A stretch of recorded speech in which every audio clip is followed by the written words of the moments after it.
কিচ্ছু চাইনি, তোমাকে চেয়েছি, তুমি শুধু প্রিয়। দুঃখ দিলে দোষও দিলে আজও তুমি প্রিয়। ছেলে মানুষ কত অদ্ভুত, তাই না? তাদেরকে যতই ভালোবাসো কিন্তু তারা ভালোবাসার মূল্য দিতে জানে না। কিন্তু আমরা মেয়ে মানুষ তাদেরকে পাগলের মতো ভালোবেসে যায়, কিন্তু তারা ছেলে মানুষ কখনো আমাদের ভালোবাসাটা বুঝেও বোঝে না।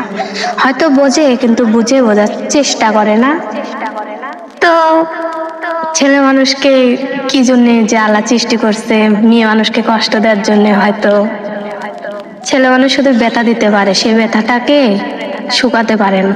আর মেয়ে মানুষ কখনো ব্যথা দিতে পারে না কিন্তু ব্যথাটাকে শুকাতে পারে। ছেলে মানুষ শুধু দেখতেই পারে।